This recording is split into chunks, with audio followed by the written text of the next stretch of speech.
super excited to tell you about expeditionary learning in general today and let you take from that what you will, but also to let you know that we have a grant, a federal I-3 funded grant to start to work with schools that we haven't worked with in the past, with a curriculum that may help you launch into innovative practices. So if you feel like you're just getting started in this innovation conversation and maybe your teachers need a scaffold, the curriculum that I'll talk to you about at the end of this presentation may be a way in.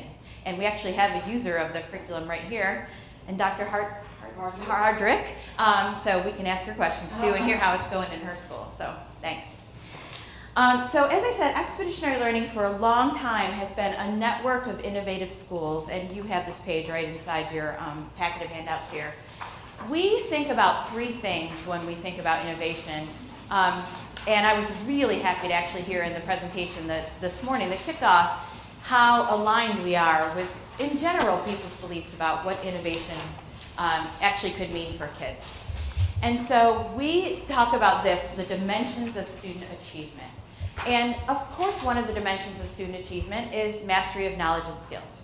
We want kids, to be literate. We want kids to be mathematicians. We want them to be historians and scientists. And we want them to be able to show that learning in both traditional and non-traditional ways. I know we were out to dinner last night speaking with your assistant commissioner, and I know that, and this is happening, of course, everywhere in the country, test scores matter, right? Like, you have that concern in front of you. It's a new age of accountability, and it matters. But what we say in our network is we're teaching kids beyond the tests. Like, the tests happen. That is something that happens. Kids do really well. They often outperform their similar peers in similar schools.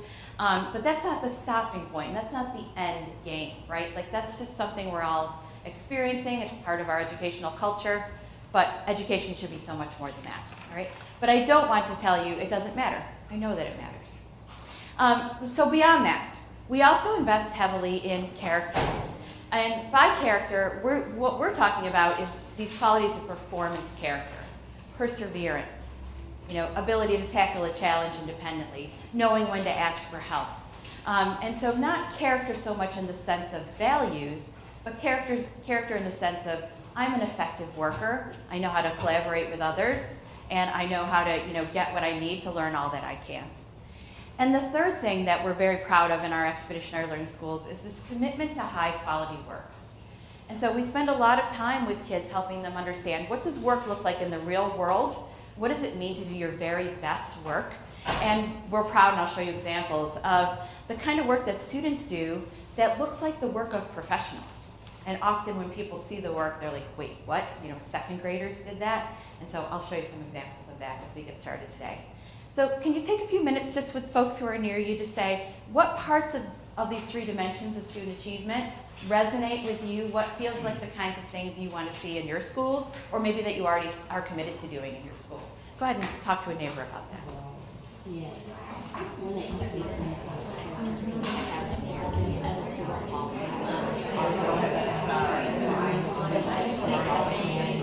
Be proud of and want to. How about you put your name on it? Right. In our society, it's giving characters that we can instill that in our students. So That would, particularly the perseverance if they can do it. right, absolutely. Absolutely. Where are you at? I'm in Greenwood. Yes. I think we're wanting to come visit you. Okay, good. Y'all really good results. We're starting our Spanish work. We're starting Spanish language. Do you have an elementary school too that's It's our case. We're a partner in my school. It's terrible. This is video. I don't know what they were thinking. Our school, we've talked about having a AU and see what it's like there, because we are in that building where I'm at.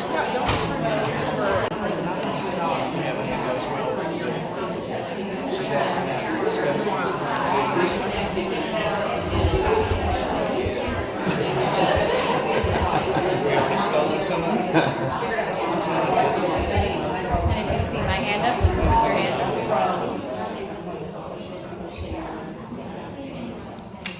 I give you lots of time to check in with each other, so we'll just use that signal when we need to come back up here. And so Who's experienced or maybe is engaged in project-based learning in your current system? All right. And so I always was too, except for that I just did it really poorly. So I was a high school English teacher, and I, in my heart, knew that this was the right thing to be doing with kids. I was just committed to and excited about this idea of bringing literacy, like not just something we do in the classroom, blah, blah, blah, read books, who cares about that, you know, but to really wrap their literacy work into something that kids could care about. And I have lots of examples that I could tell you that on the outside, like we're glossy perfect. Like people would be like, oh, what's going on in that room? Let me get in there, those kids, blah, blah, blah. And then I had this terrible sinking, gnawing feeling in my belly that I wasn't actually sure what they were learning every day. I knew they were engaged. They were crazy good engaged. And, you know, kids are knocking the door down like, I got to get in that classroom. And parents are, you know, calling up everybody to do that like that. But in my teacher heart, I was worried because I didn't have a good handle on what's the day-to-day lesson and what are those outcomes that I'm really focusing on and make sure kids are progressing. Remember me, the high school English teacher, in their reading, writing, listening, and speaking skills. And I needed to get a lot clearer on this particular idea, like how do my daily lessons add up to a better reader? How do my daily lessons mean my kids are becoming better writers? And I think this is a fair thing for all of us who've caught on to project-based learning to be questioning ourselves. Because it's easy to look at the project like, wow, that was amazing, and forget the accumulation of skills. And so what we're going to really dig into today together is this idea of how do I take that amazing, you know, I call it like the hot damn project, and really make sure that I'm addressing standards and making sure that kids are getting the skills they need, okay? So we're going to start by looking at a school. This is a school, an expeditionary learning school in Portland, Maine, which Don in the back there is actually familiar with. And it's a regular public middle school in Portland, Maine. And it's kind of an amazing school. It's incredibly diverse. There's 30 different languages spoken in this school. And so you can imagine the learning challenges that come with that. Not only is it a middle school, which comes with learning challenges, right? But it's a middle school with a lot of immigrant students and displaced students and a lot of languages spoken. And so King Middle School's been an expeditionary learning school almost since we started. And so they're one of those schools that's really gotten this right. And I'm going to start by showing you a project. And so like the high level of a project that the kids engaged in. And in our expeditionary learning schools, these projects are always interdisciplinary. So this particular one involves the science teacher, the social studies teacher, the English teacher, and the technology teacher working together to pull off this project. And this particular project is about invent something that would be good for the world. So that sounds very broad. And you can imagine the creativity unleashed in middle schoolers when you say, invent something that would be good for the world. All right. So we're gonna start at the 10,000-foot view. Like, what is it these kids did? How did they feel about it? Okay. And then we're gonna dig into the daily lesson view. So here we go with the first video. Oops. Maybe not.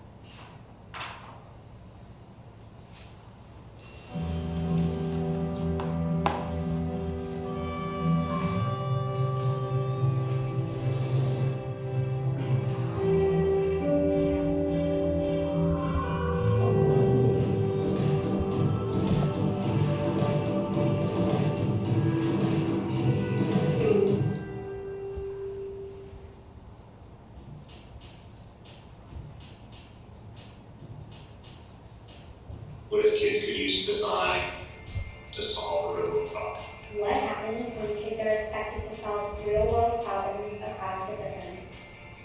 During a 5-month project at King, a high-performing expeditionary learning middle school serving the most economically, racially, and ethnically diverse student population in the state of Maine, 8th graders and their teachers learned what it takes to revolt.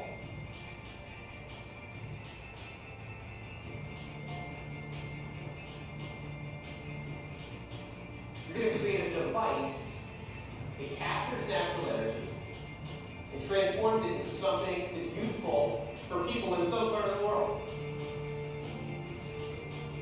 We're building robots that are made to collect resources and different minerals. If the program a robot, build it, tinker with it, and get it to work. I think they've internalized the design process. They know it's an ongoing process. They know we need to engineer their designs and constantly revise, get feedback. So we're on our way.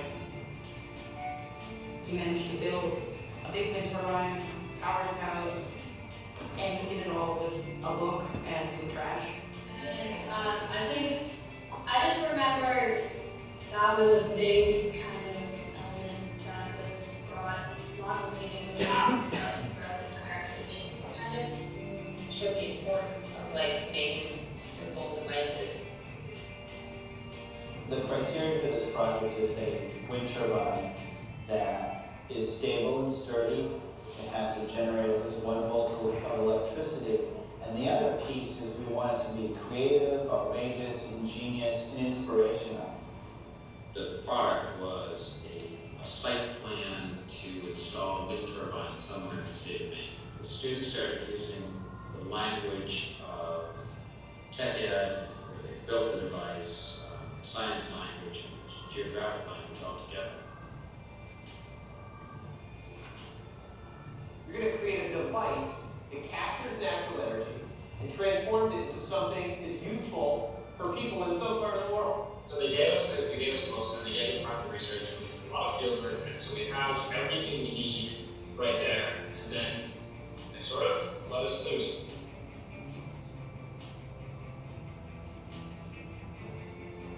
The box is kind of look like it. We have to encourage him to present to the company and 200 people.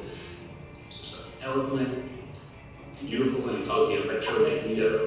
And it was just a really simple, outside the box idea. Let's take gravity and turn it into light and change something to life. And I remember continuing design. When I think of Purple, I think of development and teamwork. When I think of doing Revolt, I think of innovation and clarity. When I remember Revolt, I remember grit and frustration and perseverance.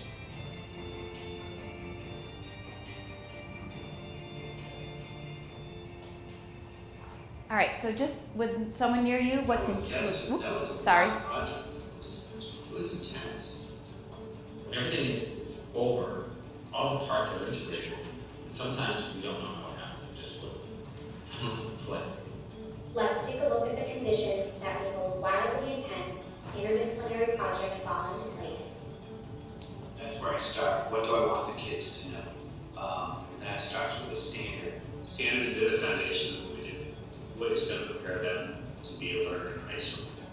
Is this something that is going to be important for them to know for the rest of their life? I can apply scientific principles to design a method for monitoring and minimizing a human impact on the environment. We really don't care which room they're in. They're still talking about, scientific principles or design principles that they're using downstairs, and they're applying it to the conversation that they're using in social centers. The teachers knew what was happening in the other classes, like a lot. The book comes from the interdisciplinary nature of this vision. To have a common curriculum thread, and that's where we start. And then you can go from there and develop it, go as in depth as possible. You need time to think. You don't need money. Okay. No budget. The teachers need having that dialogue. It was bringing that to meetings and trying to other teachers to do sometimes. But we're just all on the same team. Well, we're all working together. At King Middle School, students solve real-world problems. It takes collaboration among an interdisciplinary team of teachers. And the expectation that kids can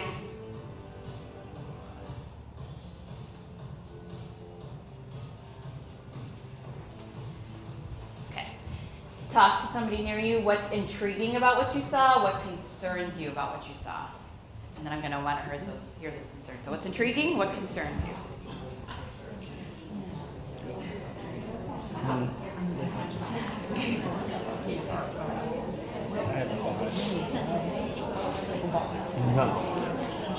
Absolutely.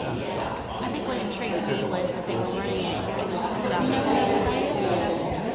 all the classes came together to know those skills. I feel like though our part as a K-5 is the support to get the basic knowledge in them to be able to to do something like that. Well, and it takes, you have to have time where teachers can team plan to get together and develop an overall thing where they're all plugging into it. So that takes time. That's a problem in a lot of instead of teachers time to get together.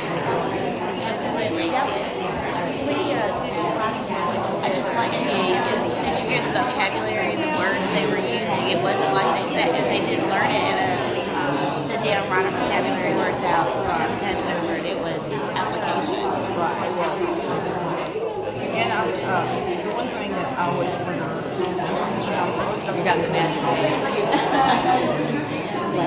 that they have to have some of this There's about 20% special education students in the school. It's really actually very high. There's no schools that are, diverse that don't serve kids who have all kinds of needs. Now the kids speaking in the circle Right, and that's what we're trying to get them to because in world today, well, do your job.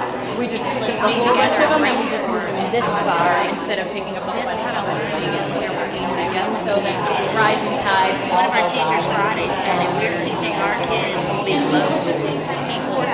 They become adults.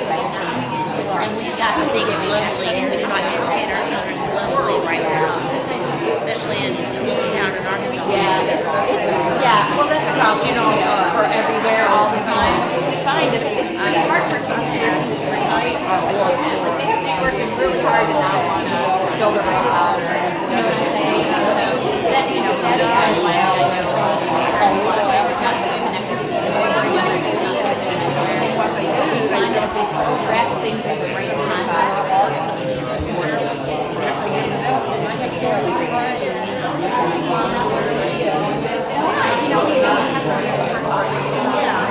Making sure we have that science center, so it's all that has some threat.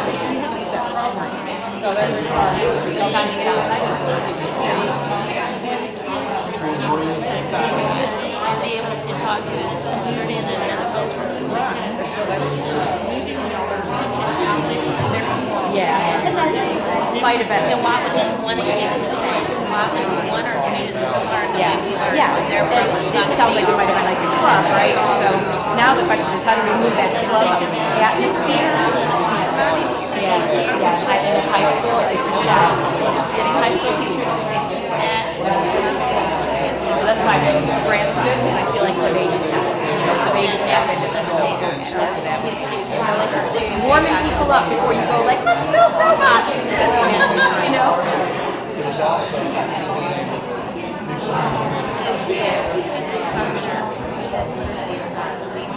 Thanks.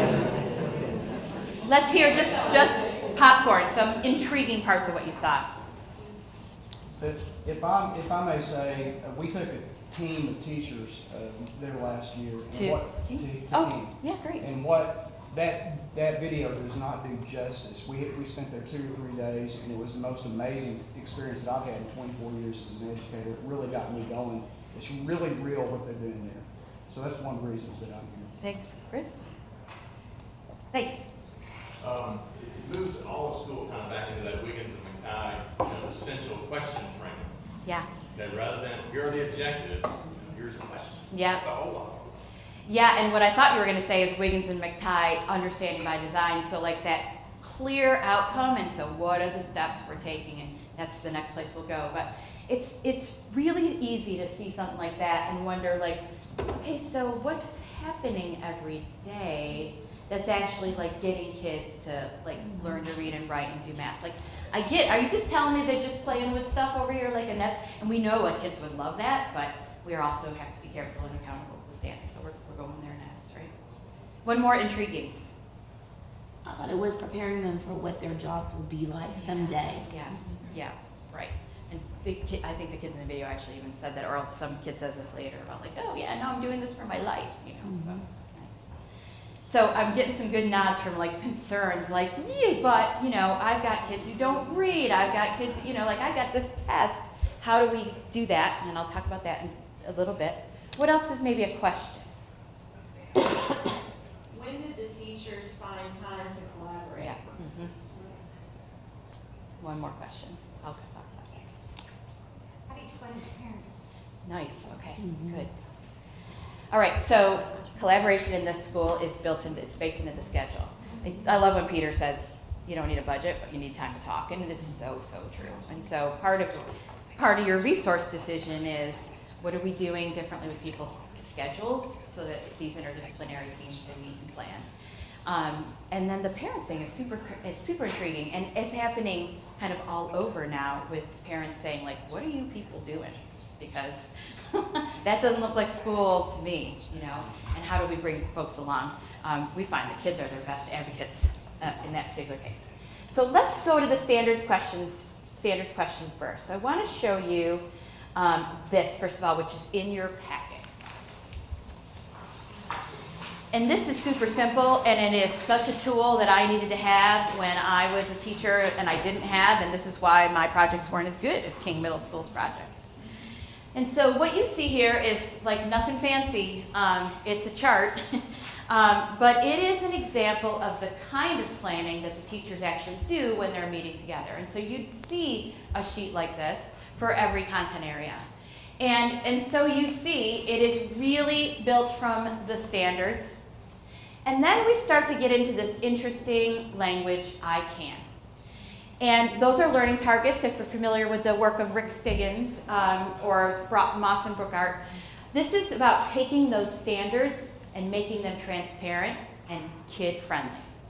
And really engaging students with the work of can you, and talking to kids about how the work they're going to do, which is captured in this chart as the summative and formative assessments, lines up with those standards. And so, guys, we're going to build a wind turbine, not just because it's fun, or not just because you're interested in it, or not just because I picked out this book about wind turbines, but you can back map that wind turbine to a short-term learning target that the kid monitors their progress on, to a long-term learning target that's based on the standard. How does Peter know these are the standards that he should be focusing on? Because he's an experienced teacher and he knows those are the standards that are highly tested, right? And so that's where the conversation starts. We're accountable for this. How do we take this and turn it into work that kids care about, you know, and that kids want to do? And when parents say, you know, this is actually a public-facing document, and so when parents say, well, how are you helping my kid get ready for a career? How are you helping my kid be ready for college? You're saying, here's the standards of our state, here's the work that I expect your child to be able to articulate, and here's how we're going to do it. And it just becomes a really transparent and really obvious conversation.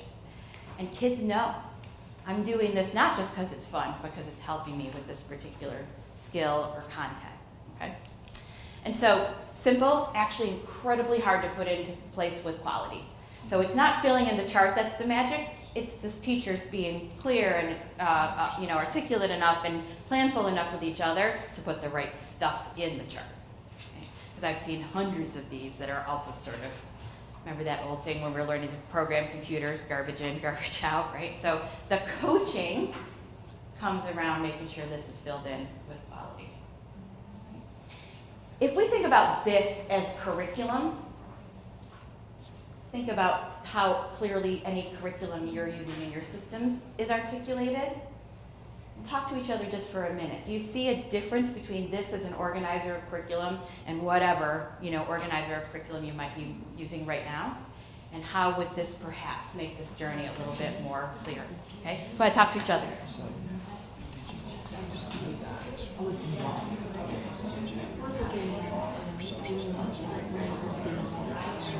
We're going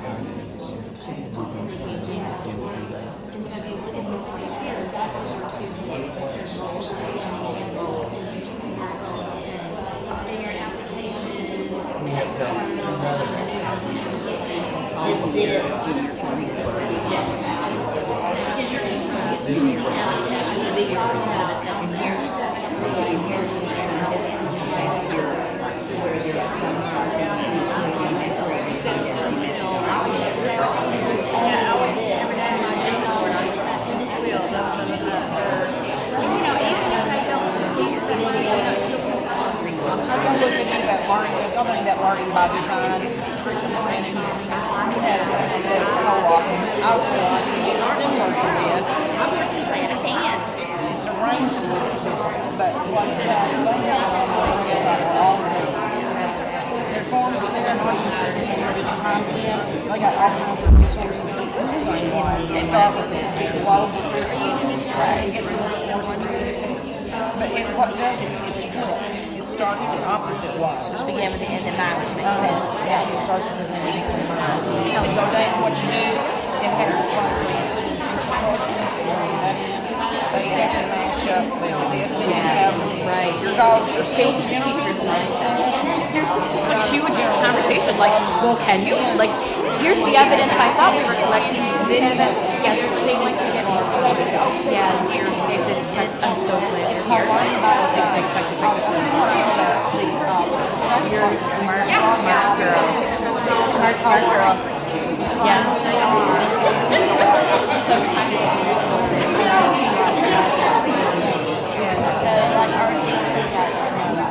it's learning by design, but it's really a lot of and it makes a whole on their website. I did a year on GT, and it's just so easy to point. And so if you keep flipping in the packet, you'll see a version of this for the social studies teacher, for the English teacher, you know. So every teacher involved in the project has this planning in their head. They plan together, right? And so then this clarity about where are we going on a daily basis? What am I collecting that's evidence? How do I, in fact, we use this language, engage, support, and hold students accountable for the learning through the use of those learning targets. And so you can almost see giving one of these to the kids, and now it's like, well, if you didn't do the wind turbine lab, what haven't you learned? And if you haven't learned that, how do you expect to be successful? Or can you show me other evidence that you've met this standard, right? And it opens up the conversation between the teacher and the student in a really different way. All right, so I'm going to show you this science teacher in practice in a day, in a daily lesson. So we saw the big, like, woo, there's building robots. But let's just see science class on a day within this project, but we're not building robots, we're actually reading. All right, and let's see how that unfolds. And watch particularly for those learning targets and how Peter uses them. Oops, that's not what I wanted to do. If you remember from last week's experiment, this thing, if you spin it, it generates electricity.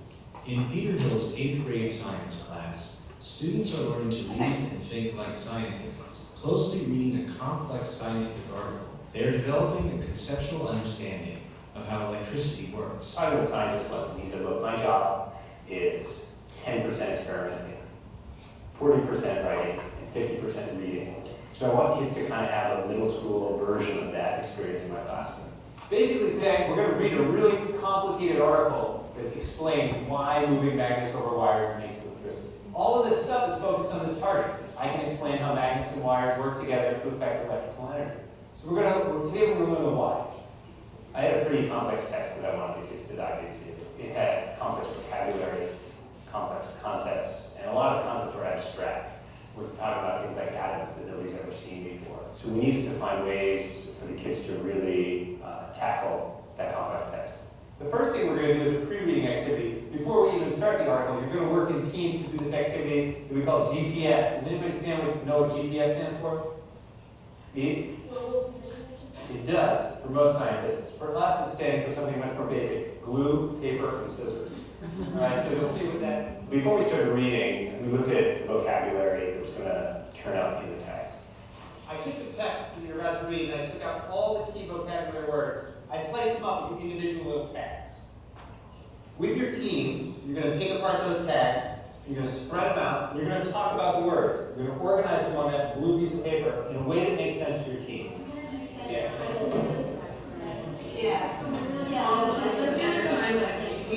You show me one day on one side.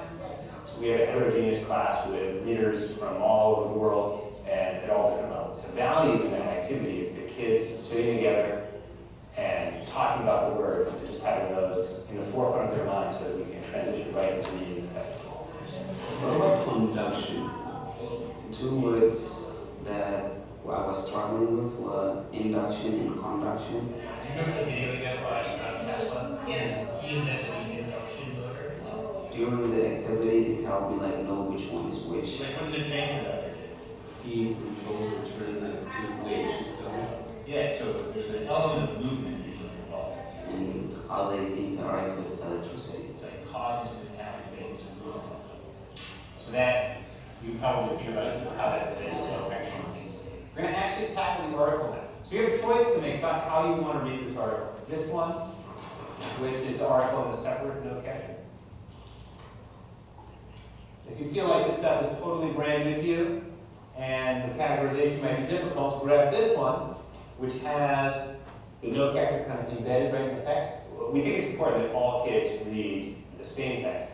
We just had different options for how the text was formatted. Peter came to me before this lesson and said, I want to use this particular reading about electricity, but I'm concerned that it may not be accessible, especially for some of our English language learners. So he took me through the article and the note catcher that he designed. We found a way to chunk out the text and embed some note catchers and sentence starters in those note catchers. So students that are struggling with reading, or students that are learning English, access a difficult text, but with just some scaffolds built in so that they can still be successful. I chose an article that had a sheet and an extra note catcher attached to it, and I can write a lot, and by having that extra space, it makes me want to write more and have more detail in it. I chose one that would suit me best on my level of the topic electricity, and the one I chose had a vocabulary section and a section where you can take notes. One thing that's hard for students is moving back and forth between the text and the notes. I took the note catcher and divided it along the same headings as the article, guiding them in that movement from the article to the note catcher and back, helps them keep track of their thinking as they read. I'm going to read the first paragraph out loud.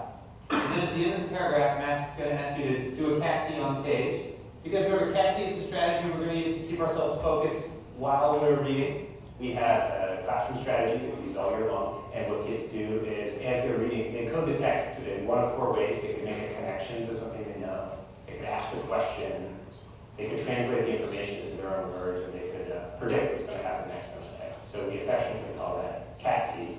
Middle school. Turn it on. Look at that. Very middle school. All of these actions turn on the electrical devices that we use each day. When someone reads the text, rather than focusing on reading, you can actually focus on what it's actually saying and what it means. I think it's important for kids to hear difficult things read with proper inflection and read well. That gives them an opportunity to hear the words and to hear the cadence and sentence structure. Since everything in the universe is made of atoms, everything in the universe also contains electrons. Write down what you're thinking right now.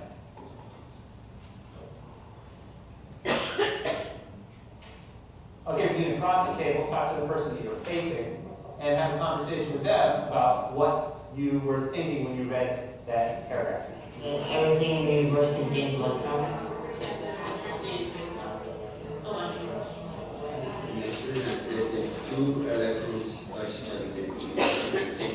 So as the year goes on and kids become more comfortable with this close reading strategy, that frees me up to go around and check in for kids. If you just rush through a text and you wouldn't understand anything about it, but if you read it carefully and you use caption, then you can you understand and you would know what's going on in the text. I think you've got what you need to be able to tackle this at home.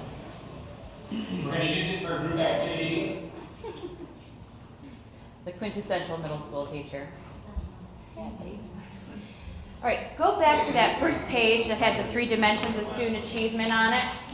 Mastery of knowledge and skills, character, high quality work, and talk about what did you see in Peter's classroom along those 3 dimensions? What are you noticing? And particularly back to this, how are we meeting standards even though we're involved in this big project? Okay, go ahead and talk to each other about that.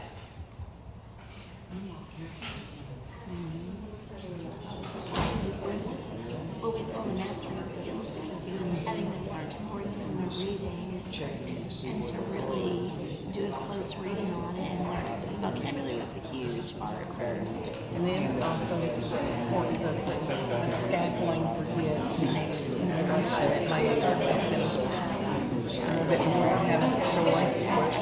The character allowed them to pick which was best for them because they knew this is what I needed, and there was no you had that, there was none of that demeaning talk because that one kid needed, and then from the middle one kid did not. So that shows character. And that would take some groundwork about differences in learning styles, that type of thing. And then, another thing I liked about it, he did go back and read it aloud because kids do need to hear fluency. They do need to hear that because for kids that struggle, that may be able to way through it, that's important. So he was not only a science teacher, he was also a literacy teacher. He was teaching, and that's one of the things that we've been talking about is that all teachers need to be literacy teachers, whether they teach math, science, social studies. And it's just like, this is our job problem. You can have students, they can be in a class and they may be angry and not put the parents to let that letters because the other class has really focused on the English class. And yet, although that's not a big thing, that is an important thing to be educated. So that needs to go through over to the other classes, that needs to matter. And that was close with this one right here. Right. And then too, it goes with the team teaching concept because since whatever students are doing like a science class, the English teacher can get a break from it. You guys are like, absolutely. Instead of reading more, doing repeating. Next thing.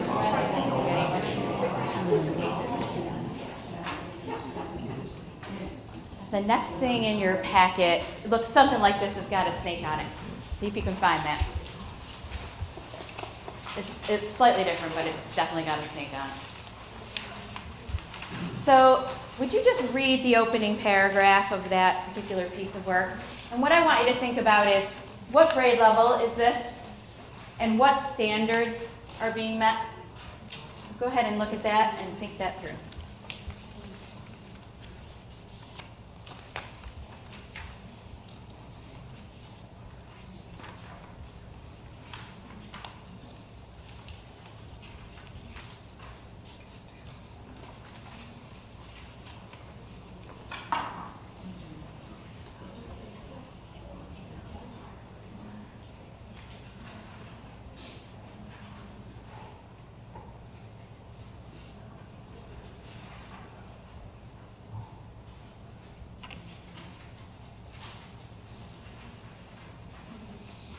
So let's start with standards. What kind of standards can you imagine were on the standards, targets, and assessment planner for this particular project? What do you see?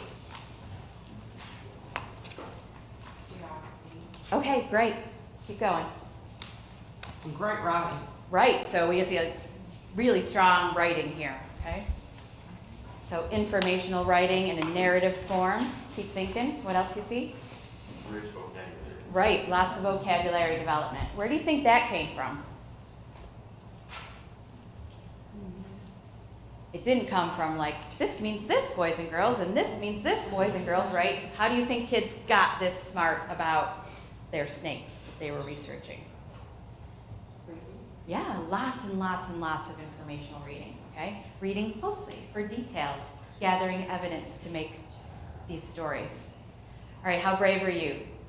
What grade? Second. Oh, you're so, it is second grade. But holy cow, I like the people who just said, what? All right, second grade. Second grade. This is what happens when you go deep and you don't pop around from topic to topic to topic. You know, today we're reading about bears, but tomorrow we're reading about whales, and then we're going to be reading about, you know, right? We spent a lot of time on fish or frogs or whatever. Building knowledge in the disciplines makes you a better reader, makes you a terrific writer, okay? And the videotapes that go along with this project are on our website, which is www.elschools.org. www.elschools.org. And I'm going to take just the last few minutes to tell you about this grant that I have, and potentially it's a way for us to work together. So Expeditionary Learning 3 years ago dove deep into creating an English language arts curriculum founded on these principles. It's expeditionary learning light. So it doesn't go to the level of like, hey, let's build robots, but it is what I say is the literacy backbone of potentially project-based learning. And so if this feels intriguing to you, but you're like, I don't even know how we'd start, this might be a conversation for us to have. It's particularly meant for your English language arts teachers in grades 3 through 8. Right? So it's about how do we teach literacy through things that are more than like a basal reader or like traditional looking literacy practices. We tested this curriculum out in a really small sample, 5 schools, and saw some great return on investment in terms of kids gaining ground. So they made more than a year's worth of growth in the schools where this curriculum is being used. So the federal government gave us an I3 grant to find more partners. What we're looking for is more folks who want to pilot this curriculum, all right? And so it is free. It is completely funded by the federal government. And what you get is the curriculum and a coach who comes and teaches you how to use it. All right? The catch, there always got to be a catch with something that says free first, is that it's a random control trial. And so what that means is we would be implementing the curriculum in some schools in your system and not the other for a year. We'd be preparing you during that time to implement the curriculum in the rest of the schools. And so if you're a principal or a literacy coach or the district literacy or the, whatever, the chief academic officer, we're teaching you everything we know so that when the research is over, you can roll out the curriculum system-wide, should that be your choice. Or you could also say, thanks, this has been super interesting, and we're going to go over here and do this instead, okay? I think I've told you the bottom line. We're looking for partners in the spring. We would start with you in the spring of 2016. So we do have time to talk about this. It's not a huge, rush. And there would be lots of conversation about conditions and making sure it's the right project for you and that you're the, the best partners for us too. These are all the strings that come with a grant. And so if this sounds at all interesting to you, the project is running right now in Boston and Denver and Hartford, Connecticut, Jersey City, New Jersey. We have some schools in California. So the bonus of me talking to you about this right now is that you would be the 3rd cohort, meaning we've unrolled this in systems already twice, and we've gotten really smart too. And so now we know what we're doing. And so you get the curriculum that's being used all over the country, actually, and then you get quite a bit of professional development. The professional development comes in 3 forms. It's traditional looking workshops, bring teachers together, teach them about the curriculum. It's also quite a bit of embedded in the classroom coaching. So with teachers when they're doing the actual work, with teachers when they're doing the actual planning. The novice teachers in the project also experience video-based coaching. And so they videotape themselves delivering the lessons, and they work with their coach to select which of those videotapes should be looked at, and the coaches give them feedback online. So that really supports novice teachers with this, they're so craving someone to be watching them teach and giving them feedback. And then we have quite a bit of learning that's just online that folks can take advantage of in this project. If this is at all intriguing to you, please let's just exchange cards before you leave the room. And I'll say just one more time, this could be a step.